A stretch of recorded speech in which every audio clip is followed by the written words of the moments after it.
तो ये कल का हमारा एक क्वेश्चन था कि what do you understand by moral insight, how does it help in moral situation of civil servants. नैतिक अंतर्दृष्टि से आप क्या समझते हैं, लोक सेवकों की नैतिक परिस्थिति में यह किस प्रकार सहायक है। ठीक है, तो मोरल इनसाइट को आप एक लेमन टर्म्स में वॉइस ऑफ कॉन्शियंस भी समझ सकते हो या कह सकते हो। इसका मतलब क्या है? इसका मतलब होता है कि it's an ability to perceive and understand ethical dilemmas. ठीक है, ये हमको एथिकल डायलेमास को समझने में सहायक होती है। ये हमारे कुछ इंटरनल मोरल एटीट्यूड्स और बिलीव्स होते हैं, जब वो चीज़ें मिसमैच करती हैं बाहरी चीज़ों के साथ, तब मोरल इंसाइट है जो गाइडिंग फोर्स की तरह एक्ट करती है और it helps us to arrive at a morally sound decision. ठीक है, and it helps us to differentiate between right and wrong, what is right and what is wrong. Sometimes ऐसा होगा कि लॉज आपको क्लियर गाइडेंस नहीं दे पाएंगे, वो सिर्फ आपको बता पाएंगे कि ये ऐसा है, ये ऐसा है, और आपको डिसाइड करना पड़ेगा कि what is right at that particular moment, at that particular situation. तो ये हेल्प करती है मोरल इंसाइट। अब सिविल सर्वेंट्स के लिए कैसे हेल्पफुल है? एथिकल डिसीजन मेकिंग लेने में, जो भी डिसीजन लेंगे वो एथिकल हैं कि नहीं है, जैसे कि पब्लिक इंटरेस्ट और पर्सनल इंटरेस्ट के बीच में सामंजस्य बैठाना है, तो कहाँ हेल्प होगी मोरल इंसाइट की, कि अगर कोई गलत काम कर रहे हैं तो ये दिमाग में आएगा कि नहीं नहीं ये तो गलत हो रहा है। ठीक है, फिर बिल्डिंग ट्रस्ट, ट्रस्ट फैक्टर को इम्प्रूव करने में सहायक होती है, जैसे अवॉइडिंग फेवरेटिज्म। अगर हमें हमारे पास कोई डिस्क्रिशन है, तो भी अगर हम फेवरेटिज्म को अवॉइड कर पा रहे हैं उसमें, तो ट्रस्ट फैक्टर बिल्डअप होगा, राइट। फिर कॉन्फ्लिक्ट्स की सिचुएशन को रिजॉल्व करने में सहायक होती है, डिफरेंट स्टेक होल्डर्स जब इन्वॉल्व होते हैं। अगला क्या है कि ये अकाउंटेबिलिटी को इम्प्रूव कर देती है, क्योंकि हम रूल्स एंड पॉलिसीज़ के अकॉर्डिंग एक्ट कर रहे होते हैं, है ना। अब ये समझने की कोशिश करते हैं कि ऑल्दो क्वेश्चन में ये नहीं पूछा, लेकिन एक होलिस्टिक पिक्चर इसकी जानने के लिए कि हम कैसे मोरल इंसाइट को इनकलकेट कर सकते हैं। ठीक है, एक तो होता है जैसे एटीट्यूडनल इश्यूज़, कि वो जो बचपन से सीखा आ रहा है या जो दिमाग में बैठा हुआ है रिजिडिटी, तो वो तो एक रहेगी, लेकिन रिजिडिटी है, पर चीज़ों को चेंज भी तो किया जा सकता है।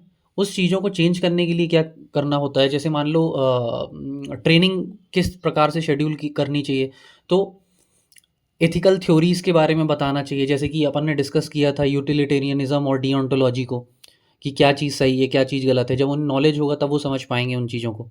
फिर सेल्फ रिफ्लेक्शन को प्रैक्टिस करना सिखाना चाहिए, कि वो इंट्रोस्पेक्ट कर पाएँ अपने डिसीजंस को, कि जो पास्ट में हमने डिसीजन लिया था वो सही था या गलत था, या कहाँ तक सही था वो।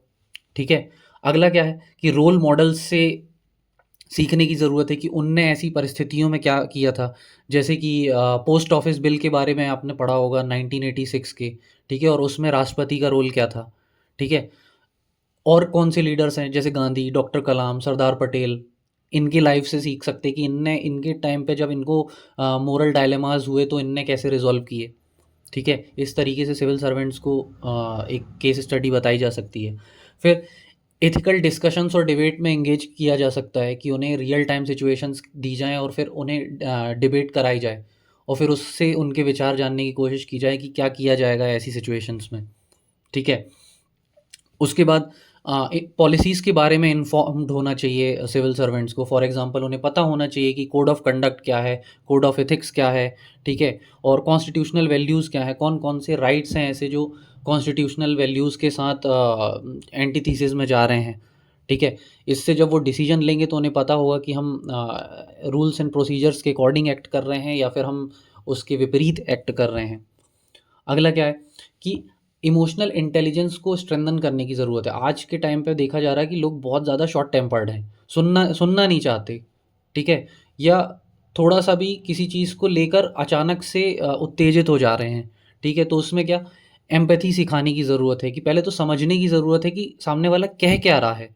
ठीक है, सेल्फ रेगुलेशन, सोशल स्किल्स, लोगों से बात करना नहीं आ रहा है। ठीक है, बात कैसे की जाती, सामने वाले को रिस्पेक्ट कैसे दी जाती, these are very small things but matters a lot.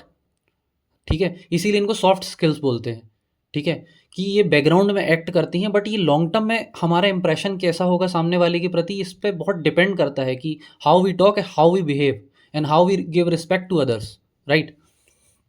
फिर केस स्टडी की के थ्रू समझाया जा सकता है कि कैसे पास्ट में लोगों ने चीज़ों को बताया है या चेंज किया है। फिर उसके बाद एथिकल बिहेवियर की प्रैक्टिस कराई जा सकती है डेली बेसिस पे, कि छोटी-छोटी चॉइसेस दी जाएँ और बताई जाएँ कि आप बताओ कैसे एक्ट करोगे, कैसे नहीं। अब अगर अपन कुछ रियल टाइम और रियल लाइफ एग्जांपल्स की बात करें कि कभी रियल लाइफ में ऐसे एग्जांपल्स देखने को मिले हैं, तो बहुत ज़्यादा पास्ट में ना जाके अगर हम कंटेम्प्रेरी एग्जांपल्स की बात करें, तो जैसे आपने एक आईएएस ऑफिसर हैं आर्मस्ट्रॉन्ग पाम, उनके बारे में सुना होगा कि उनने अपने पैसे से रोड बनवा दी, ठीक है, मणिपुर के विलेजेस में। अब किसी ने उन्हें कहा तो नहीं कि तुम रोड बना दो, ठीक है, पर उन्हें ऐसा लगा कि शायद it's my moral responsibility to do this, कि मैं देख रहा हूँ कि इश्यूज़ हैं और फंड इतने जल्दी आएगा नहीं या चीज़ों को होने में लेट होगा, बट पीपल कांट वेट, है ना, उनकी प्रॉब्लम्स कांट वेट, तो he has taken that initiative. अब उसके बाद कौन है, जैसे E Sreedharan, metro man of India अपन बात करते कि पूरा प्रोजेक्ट उनके हाथ में था दिल्ली मेट्रो का। अगर वो चाहते तो डिले भी कर सकते थे या कुछ भी कर सकते थे, ठीक है, लेकिन उनने क्या स्ट्रॉन्ग इंटीग्रिटी दिखाई, टाइमली कंप्लीशन कराया दिल्ली मेट्रो प्रोजेक्ट का, और ट्रांसपेरेंसी और एफिशिएंसी को भी अपहेल्ड करके रखा, ठीक है।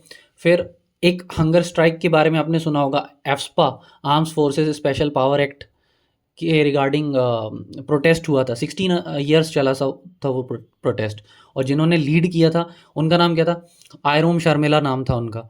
क्या ज़रूरत थी उन्हें प्रोटेस्ट करने की, लेकिन वो राइट्स के लिए अपने फाइट कर रही थी ना, है ना। अगला कौन सा एग्जाम्पल ले सकते हैं, अशोक खेमका का एग्जाम्पल ले सकते हैं कि उनने किस प्रकार से विसिल ब्लोइंग की, although he faced several setbacks, but हम बात कर रहे हैं कि उन्होंने इनिशिएटिव लिया कि नहीं। इनिशिएटिव लेना इंपॉर्टेंट है, पहला कदम रखना इंपॉर्टेंट है। बहुत सारे लोग वो पहला ही कदम रखने से पहले डर जाते हैं, ठीक है। उसके बाद क्या है कि फ्लड क्राइसिस है, अब म्यूनिसिपल ऑफिसर डिस्ट्रीब्यूट कर रहा फूड एंड एसेंशियल्स, किन को, इफेक्टिव पीपल को, तो वो किस तरीके से कर रहा है, वो फेवरेटिज्म तो नहीं कर रहा है, एम्पैथी शो कर रहा है कि नहीं कर रहा है, कि how they will be feeling, जिनके घर उजड़ गए, लोग उनसे बिछड़ गए।